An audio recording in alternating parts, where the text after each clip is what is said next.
Ver con dichos de la oposición que lo vinculan con algo sucedido a principios del siglo, en 1933, que es la firma del Pacto Roca-Runciman.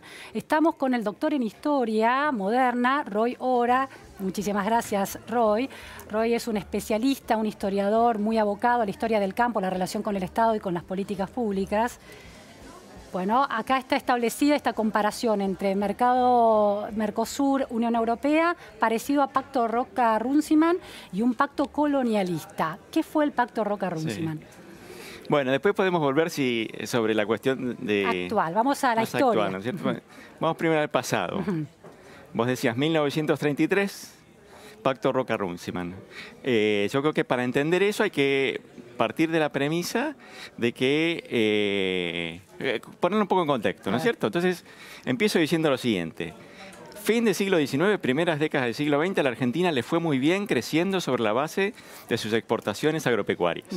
Y eso sucedía, entre otras cosas, no solo porque tenía la pampa, esa bendición divina que tenemos, sino porque los mercados a los europeos, en particular los del Atlántico Norte, los de mercados europeos, recibían el grueso de nuestras exportaciones. Bien. Estaba creciendo el proteccionismo, pero era suave en el continente. Bien. Y sobre todo Gran Bretaña era un mercado abierto. Bien. Eso funcionó muy bien. En los 20 se empezó a complicar un poquito, pero con la crisis del 30 ese universo se derrumbó. ¿Eso qué significó? Que como consecuencia de la caída del ingreso europeo, bajaron las exportaciones argentinas. Y bajaron mucho en Gran Bretaña. Y Gran Bretaña era muy importante, no era el principal destino de las exportaciones argentinas. La mayoría iba al continente. Claro. Pero era muy importante para la carne argentina, que era crucial porque está asociado al grupo más poderoso de la élite propietaria de nuestro país, los grandes exportadores. En términos de poder doméstico en Argentina. Sí, sí, en muchos aspectos, imaginario público, ¿no es cierto? El gran terrateniente es como el emblema de la clase alta, ¿no es cierto? Entonces, la caída, la Gran Depresión le pega fuerte a las exportaciones de carne, empiezan a caer y además viene una segunda noticia muy mala y es que en el año 32 se juntan en Canadá, en Ottawa, representantes del imperio, de Gran Bretaña, pero también de sus dominios coloniales. Están ahí los canadienses, los australianos y demás, y ahí el imperio avanza por el camino de lo que se llama la preferencia imperial, un bloque de comercio. Claro. Eso es el año 32. Y Gran Bretaña le va a comprar a los países del Commonwealth. Sí, privilegia eso. Dice, en un momento de dificultades nos cerramos, nos ayudamos entre nosotros. Argentina entonces se queda sin un mercado clave. Bueno, todavía no se sabe qué va a suceder, pero esta es una señal de alarma. Sí. Es una señal de alarma crucial, eso es el año 32, y rápidamente el gobierno argentino recientemente elegido, el gobierno de Justo elegido Roca. Entre comillas, Justo Roca. Roca hijo, ¿no? Roca Julio Argentino Roca hijo, vicepresidente de Justo, elegido en elecciones en las que el radicalismo no participó, elecciones grises, digamos así, desde el punto de vista de su legitimidad democrática, manda una misión encabezada por quien recién comentamos, el vicepresidente de la Nación, para ver de qué manera ofrecer una respuesta a esta dificultad. Y ahí se firma lo que se llama el Tratado de Londres. El Tratado de Londres, porque se van a Londres, claro. Van a Londres, se juntan ahí va Raúl Prebisch. Es uno de los que es una figura importante, mientras dice Prebisch, mientras la gente de Cancillería y demás se iba de fiesta y demás, y estaba en un hotel hermoso, nosotros en un hotel Berreta, laburamos todo el día y armamos ese tratado.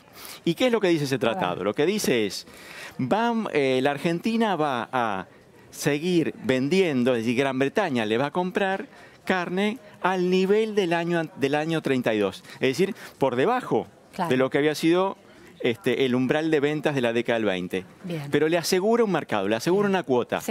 ¿A cambio de qué? A cambio de que Argentina utilice esas divisas, digamos, esas libras, diríamos, para comprar bienes británicos y para remitir utilidades de empresas británicas en Argentina que que son importantes, ¿no es cierto? Gran Bretaña es un inversor importante, están los ferrocarriles, toda esa historia, ¿no es cierto? Entonces ese es el primer tratado bilateral importante de los años 30. Claro.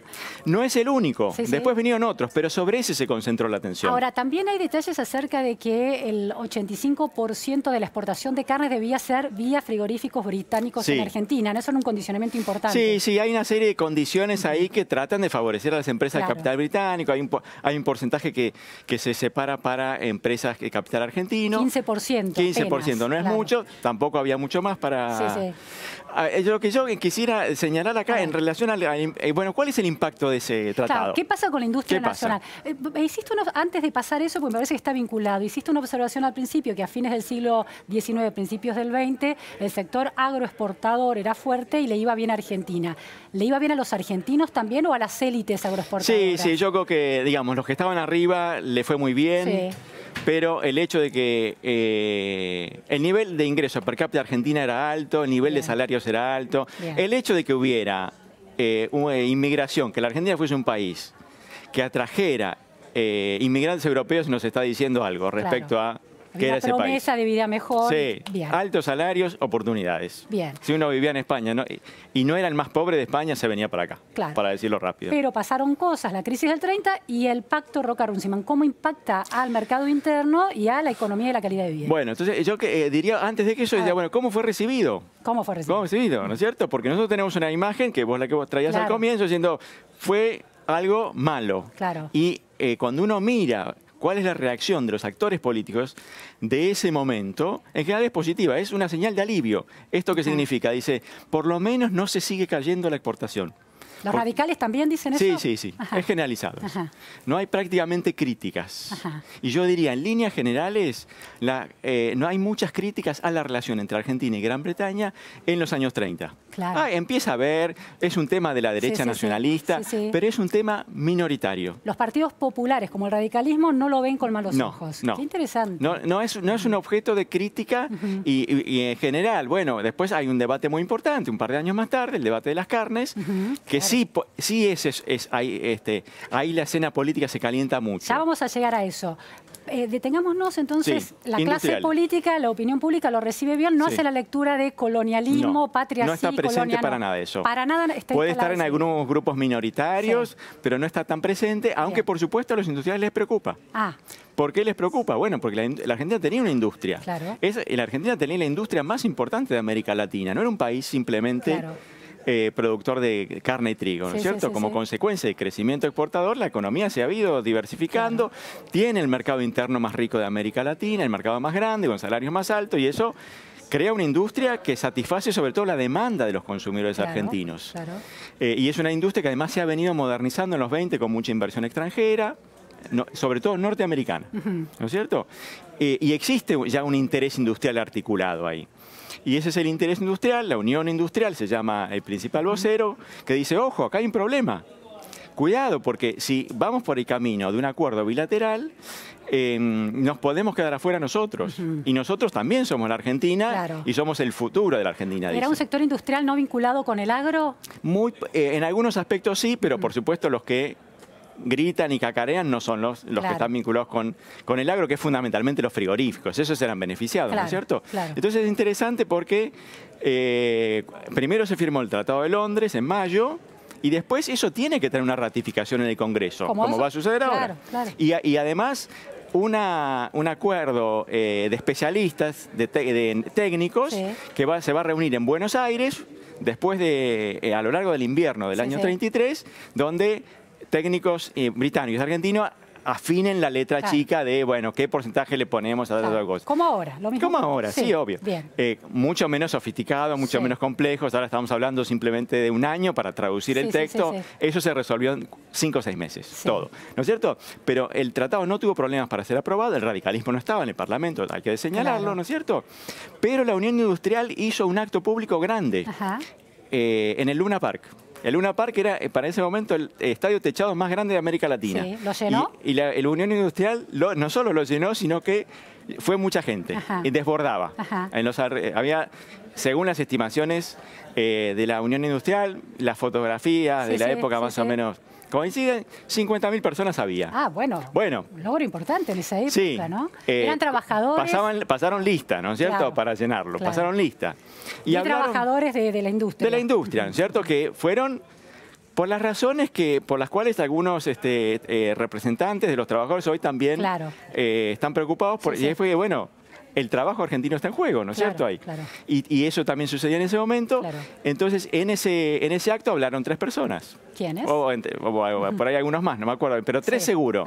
El presidente de la Unión Industrial, se llamaba Colombo, muy conocido, una intelectual como el que armaba un poco la visión sobre la industria, que se llamaba Alejandro Bunge, conocido, también escribió cosas sobre educación, un tipo conocido de la época, y un representante de los trabajadores. Ajá, ¿quién era?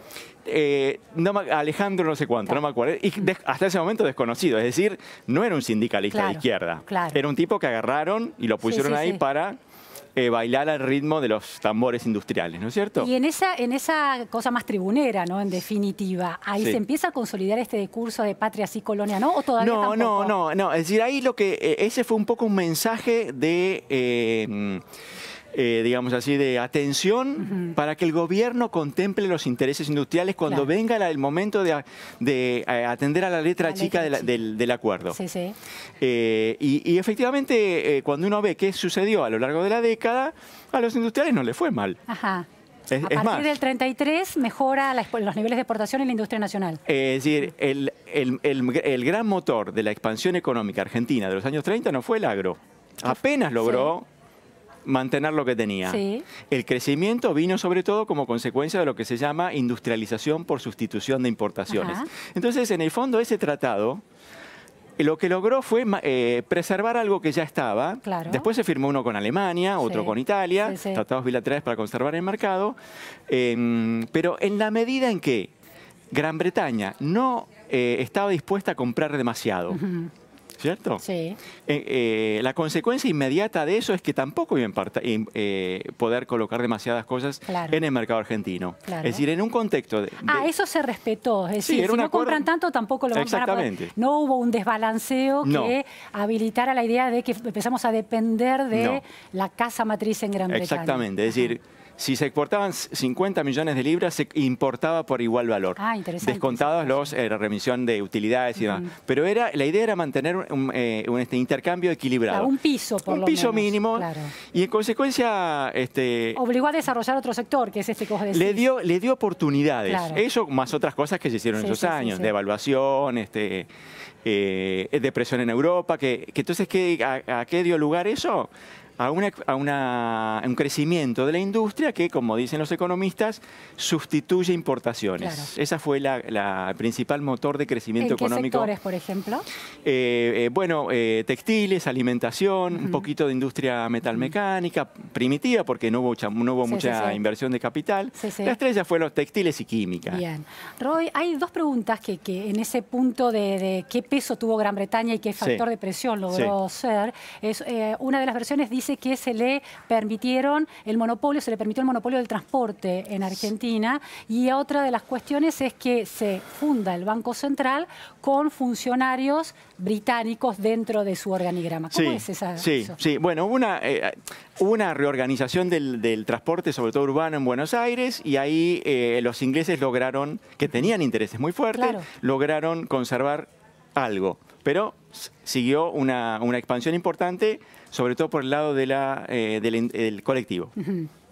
No creo que haya sido demasiado importante. ¿Argentina una expansión? Los británicos expandieron... No, empresas argentinas. Ellos lo que querían era conservar el tranvía y el tren. Algo lograron, pero la dinámica, dinamiza el sector del transporte. La gran novedad de los años 30 en términos de transporte es el avance del automotor. Y ahí los ingleses perdían. Y ahí están los argentinos. Bien. Después, en relación con el Banco Central, el Banco Central, el diseño del Banco Central se hizo en parte contratando expertos británicos. Pero hay una historia más larga, no me quiero detener mucho en eso. En el fondo, el que lo diseñó también fue nuestro genio económico de los años 30, si quieren, caballo de los años 30 se llamaba Raúl Prebisch. Claro, lo mencionaste hace un ratito. Él fue gerente. Sí, muy respetado. Sí. Entonces, no diría que en el sistema bancario la presencia británica fuera tan importante. Tampoco fue un acto de cipallismo ese. No, y yo me detengo en lo siguiente. 1945. 17 de octubre. Sí. ¿Cuál es la consigna? En general, en la campaña. En la campaña que va a llevar a Perón a la presidencia. Hay un poder imperialista ahí que está siendo, digamos así, agitado. Claro, el enemigo es... El enemigo. ¿Quién es el enemigo para Perón? ¿Quién es? Estados Unidos. Ajá. Es Brayden o Perón, la consigna. No es Gran Bretaña. Claro. Entonces, digamos así, y Perón indudablemente en parte se tenía que mover un escenario que no, por supuesto que él no había construido, pero eligió ese rival. Claro, el enemigo era Estados Unidos. Eligió a Estados Unidos como rival. Claro. Y otra anécdota menor, pero creo que también reveladora, 17 de octubre, la plaza se llena de gente, el embajador británico está en su residencia y dice, ¿pero qué está pasando? Entonces se sube al auto oficial con la banderita británica y se va a la Casa Rosada a averiguar qué está pasando. ¿Cuál es el recibimiento que darán? No Perón, sino las masas que están, la gente que está en la plaza.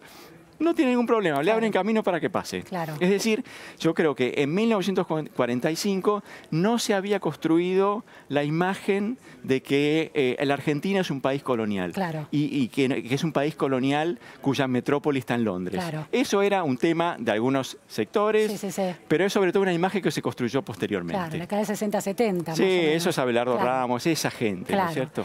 Roy, de alguna manera lo que vos planteás es que ese acuerdo, Roca-Runciman, dinamiza la economía argentina, crea una institución como lleva a fundar una institución central como el Banco Central, una figura como la de Prebisch.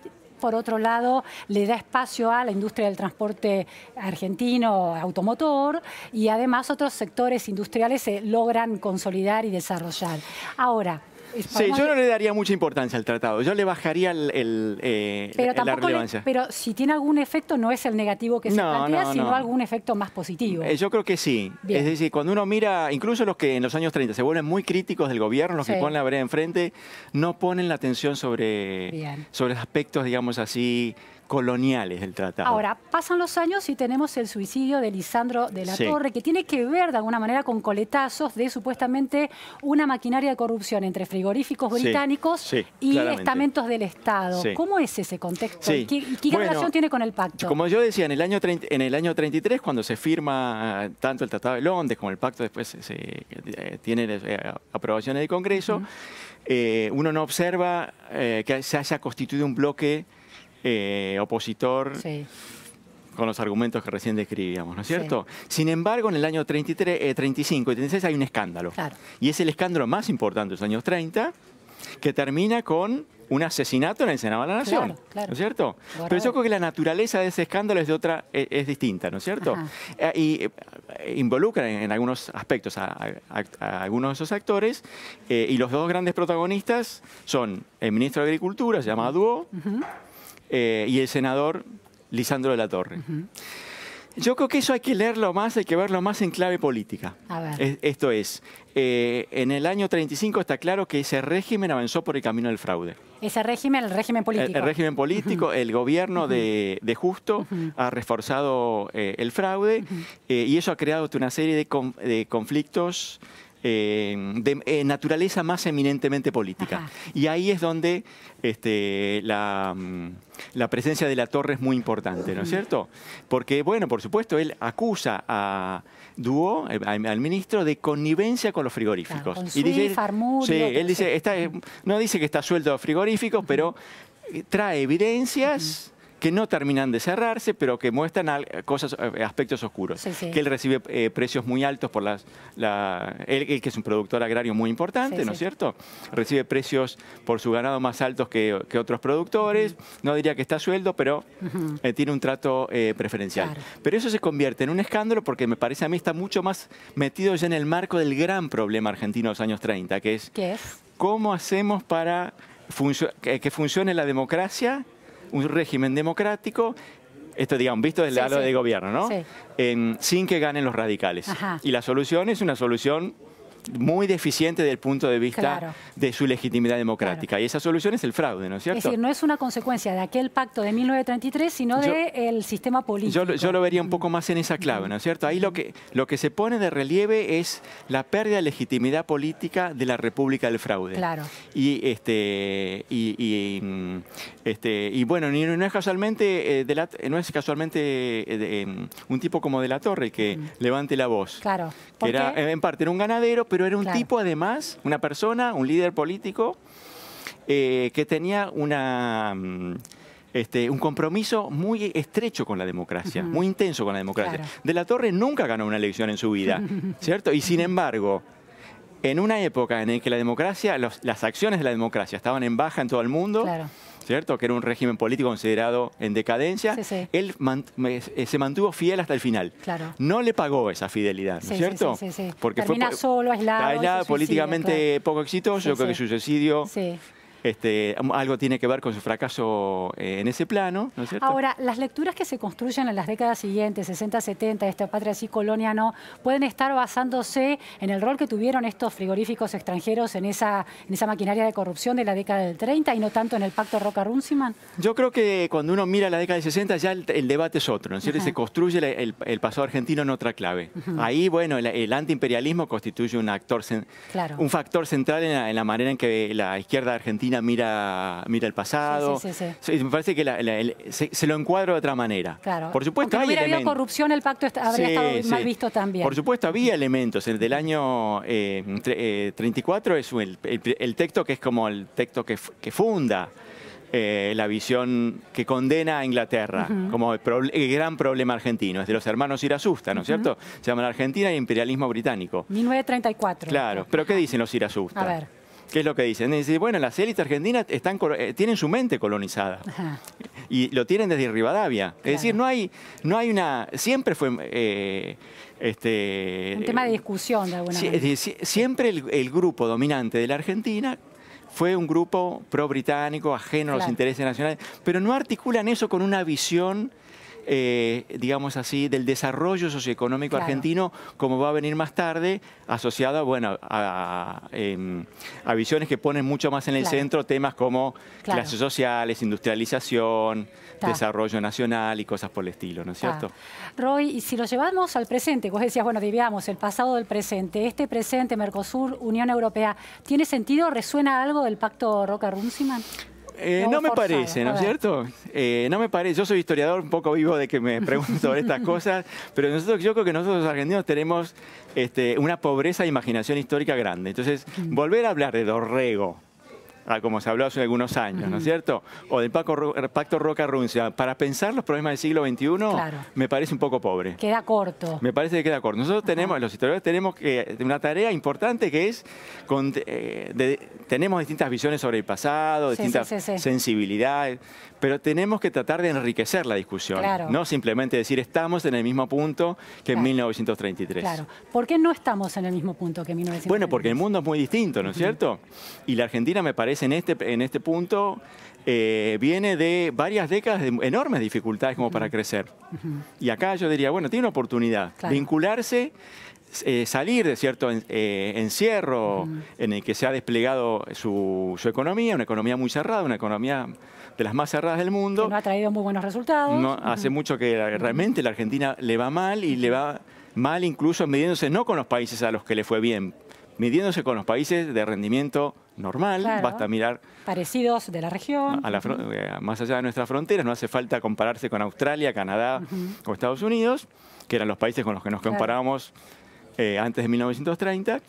Y yo creo que uno de los problemas es, bueno, la escala. La escala de la economía argentina. Y ya en los años 30 hubo esfuerzo, eso ya se veía. Bunge lo vio y dijo Unión Aduanera del Sur.